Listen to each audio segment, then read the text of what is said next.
Hi students, now I continue with the next topic. So protostomes and as well as deuterostomes. So protostomes and deuterostomes. Generally, stoma means mouth. Okay. So here, so protostomes. What are protostomes and what are deuterostomes? What are the difference between protostomes and deuterostomes? So here, the protostomes are the type of animals which form a natural evolutionary line, and they have some characters same. So characters same, and also features. So they follow a similar or natural evolutionary line in the development, original development.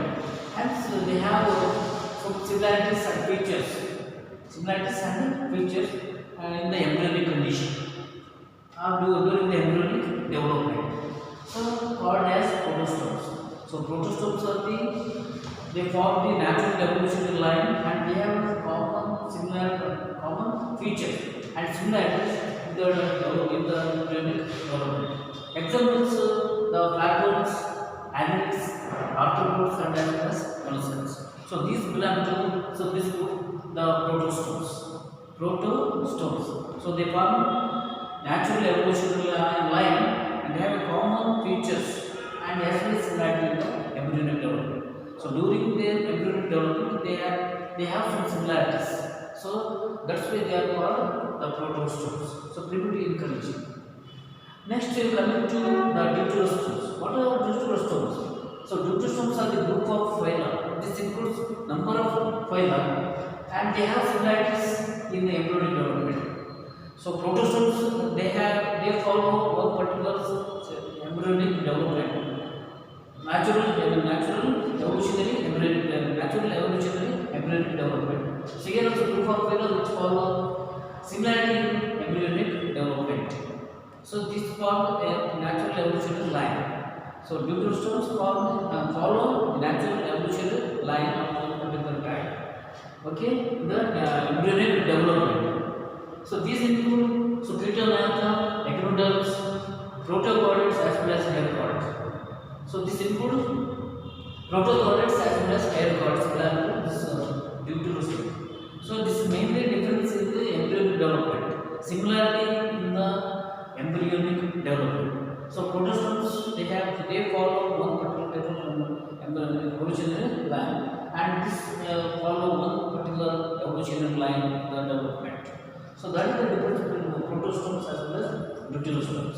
So here another important one is embryo develops from the radial interdeterminate cleavage. Particularly how embryo development takes place. So this starts with the single cell and through several stages.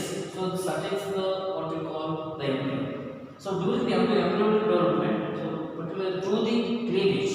So that is from radial interdeterminate cleavage. So and here mesoplasm develops from the pouches. And generally when the organ develops from the supradural, so develops a number of layers. So ectoderm, endoderm as well as mesoderm. So here the mesoderm develops from the pouches in Argentine. So pouches is the pouch or pouch is nothing but a sac-like structure which developed during the development, and particularly in the argentina. So argentina nothing but the cavity which is developed in the one particular space gastrula. So what are the cavity which is developed in the gastrula, that is called as argentina, and that arises from mouth arises from the gastrula, and gastrula which has one particular part that is called as blastopore. So a opening is there, that is called as blastopore, from which arises the mouth. So this is the condition in the deuterostome. That is not seen in protostomes, particularly mouth development, anus development, and these are not seen in protostomes. But deuterostomes, so here embryo development from radial interdeterminate cleavage. Cleavage is nothing but division of the particular fertilized egg. Cleavage, division of fertilized egg. That is called the cleavage. So from the cleavage, so that number of stages develop. that is the deuterostomes. Now come to another important topic. So that is origin of metazoa. Origin of metazoa. Metazoa means here the multicellular organisms. Metazoa, meta means larger, somewhat complicated. Zoa means animals. So multicellular organisms. So that multicellular organisms starts from sponges, coelacanths, arthropods, echinoderms, and as well as the chordates. So the multicellular condition starts from the sponges, particularly poriferates. Even though it is seen in coelacanths, but it is the cells are not grouped together to form a tissue.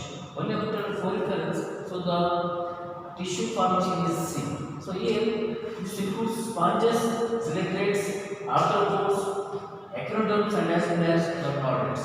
Okay, and regarding the origin of metazoa,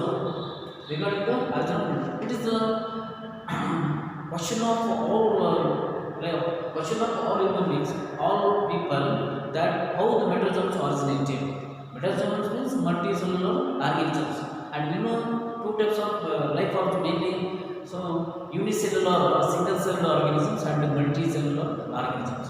Okay, so but now we have the question, we have the doubt of how the multicellular organisms develop or originated. So regarding that, so number of theories are there. So regarding the origin of metazoans, there are number of theories, and these theories are grouped around three groups. Grouped under three. There are three groups regarding the theories. So one is metazoan arises from the multinucleate ciliate. So generally this is one week. Okay, so metazoans arise from the multinucleate ciliate. Metazoans arise from the ciliates, multinucleated ciliate. It is the one regarding the theories. Second one is ancestral metazoan by colonial flagellates. So ancestral metazoans arise from the colonial flagellates. Flagellates, the life forms which have the flagella. So here this is the one. Second being that ancestral metazoans arise from the colonial flagellates. So grouped flagellates. Next, the third thing is that is metazoan had a polyphyletic origin from different unicellular organisms. So in first two weeks, it is thought that so the metazoans arise from the one particular single aspect or single aspect constitute. But here third week is the head that metazoans had polyphyletic origin from different unicellular protozoans. So there are different types of protozoans from which the metazoans arise. Polyphyletic, many phyletic means still background. So the metazoans arise from the different unicellular organisms. So this is the third head regarding the theories. So theories, there are number of theories. So regarding this, these are the three groups have been postulated. It is assumed. Okay, so that is the origin of metazoa. So here there are mainly three theories regarding the origin of metazoa. So now let us discuss one by one. So let us discuss about the theories of origin of metazoa one by one. The first theory is first we have three theories. One is syncytial theory, second one is colonial theory, third one is phylogenetic theory. So first, now let us come to first theory, syncytial theory. So this theory is proposed by two persons. So one is Hadzi, that is in 1953, and second one is Henson, 1977. So what are the important aspects of this theory? So here, according to this theory proposed by two persons, Hadzi and Hansen, so this theory says that metazoans arise from the primitive group of multinucleate like organisms, so called as Opalina. So here the metazoans. So metazoans arise from primitive groups of multinucleate organisms like Opalina. So Opalina is a type of a flagellated organism. Okay, so from those type of organisms, metazoans are arranged. So that is the concept created by this person Hetze and as well as Henson. And here the ancient metazoans, important aspects of this theory is ancient metazoans were exhibiting bilateral symmetry. Bilateral symmetry, and so there are main two views. One is the ancient metazoans were exhibiting bilateral symmetry, that is the one view. Second one is, and gave us to two platforms. Two platforms. So this is the important views regarding the theory. Ancient metazoans were bilaterally symmetrical, and second one is gave us to two platforms. Gave us to two platforms. Next, A cells, particularly A cells size same as that of ciliates and also exhibited bilateral symmetrical. And A cells means here the organisms without cavity called A cells. So the primitive life forms were without cavity. So hence this A cells size same as that of the ciliates. Ciliates. Okay. So ciliates are the somewhat multicellular organisms. So whereas A cells, size of A cells somewhat is same as that of ciliates and exhibited bilateral symmetry. And they have the tendency towards syncytial condition. They have the tendency towards the syncytial condition. So initially, so first they have what you call just a syncytial wall. After that, some the layers were developed. So first they had the syncytial condition, then developed the membranes, then developed the membranes. So ancient, so what was the nature of ancient metazoans? So first they were in syncytial condition. Syncytial condition, they have life forms earlier life forms were bounded by the syncytial condition. Syncytial condition, multinucleated cytoplasm. That's all. You do not have exact strong compartment, strong wall, but just syncytial. So multinucleated cytoplasm. So after that, it is after syncytial condition, that is followed by the development of cell membranes. So first syncytial condition, that is followed by the development of cell membranes. After the development of cell membranes, then the compartments are developed. Compartments are developed. So then that result that develop into the metazoa. So this is so from the ancient metazoans to the present metazoans are arranged. This is the condition. So here, so the evidence of ciliate. What are the main evidence of evidence for this theory is the absence of the ciliate macronucleus. Absence of ciliate macronucleus in A cells. Absence of ciliate macronucleus in the A cells. Okay. Even today also, so it is the presence of macronucleus is supposed to have been observed in some even developing the life form.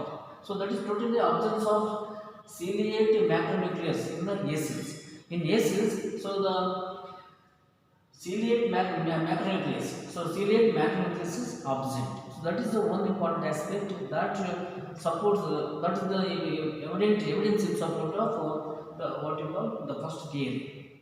So by absence of ciliate macronucleus. It was observed earlier, even in the middle, so in the middle of that, so that macronucleus is absent.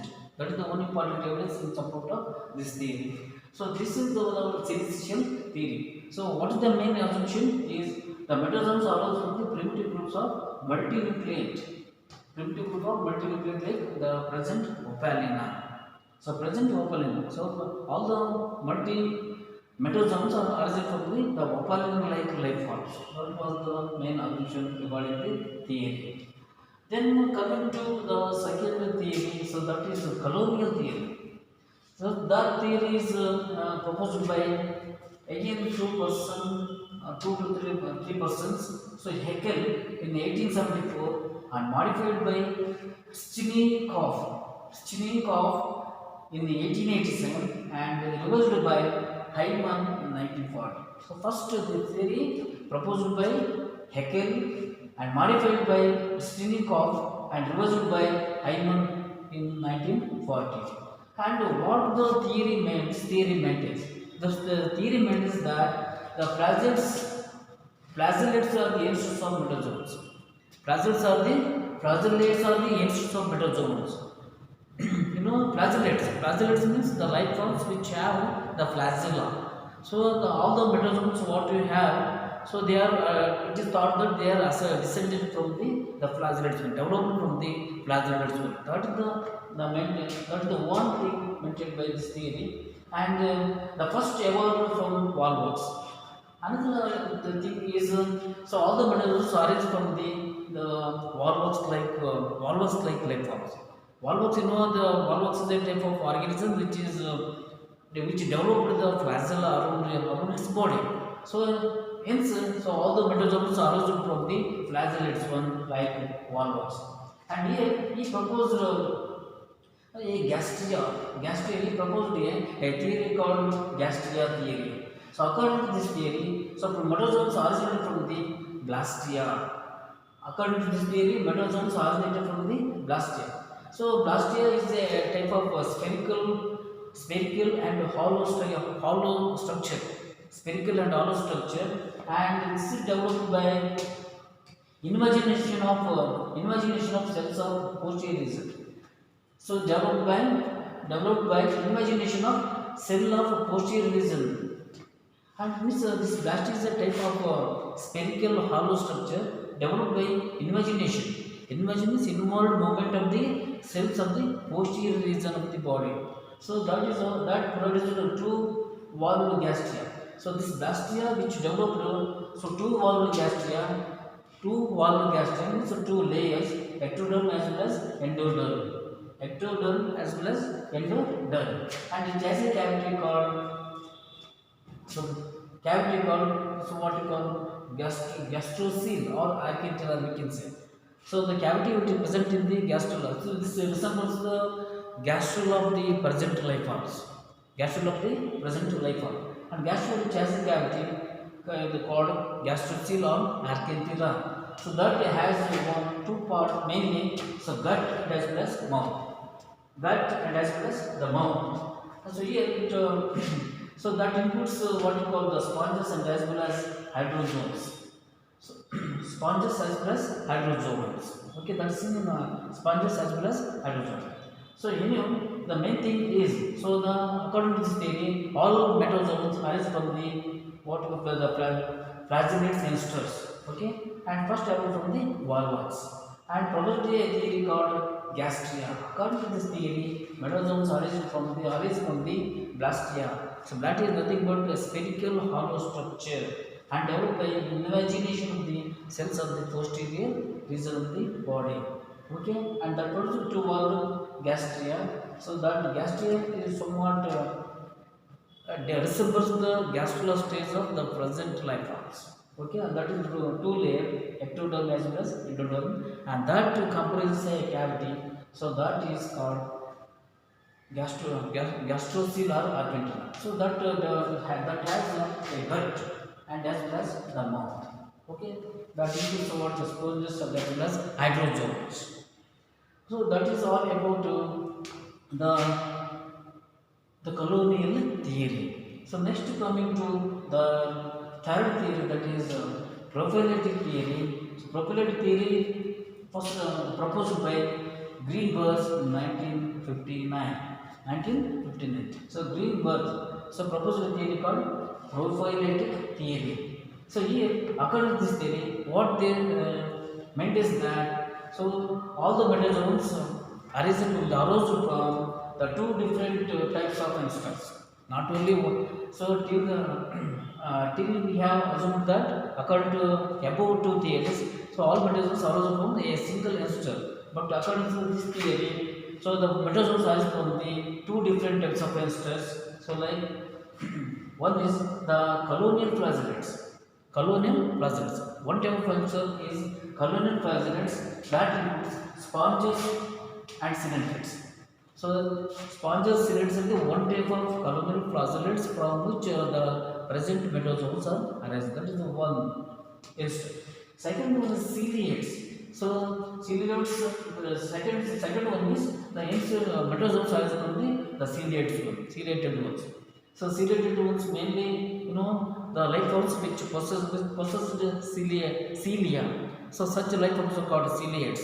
So here all the ciliates, they have the cellulose, cell wall, okay, and even they have the chlorophyll, okay, so particularly the ciliates, they have the particularly volvox like life forms which have chlorophyll, and by means of which they are able to synthesize their own food material. So that is all. So these are complex in nature. So that is why they are developed from the ciliate ones. So cellulose, they have cellulose and cell wall. So these life forms develop the cell wall, and as well as they have the chlorophyll, and by means of which they are able to synthesize their own food material. So here, according to this theory, Froebel's theory, so the present metazoans arose from the two different types of ancestors. So one is colonial flagellates, include sponges and ciliates. Second is ciliates. Okay, so all ciliates like walruses and other animals. Okay, so that's all about the three important theories regarding the origin of metazoa. Origin of metazoa. So generally, what is the general assumption that all metazoans, all multicellular organisms are arose from the unicellular organisms. Unicellular organisms. So even though, so there are some differences among the people about the origin of the metazoans. So hence the theories have been proposed by different people and put forth their ideas or concepts regarding the origin of metazoa. Okay, thank you.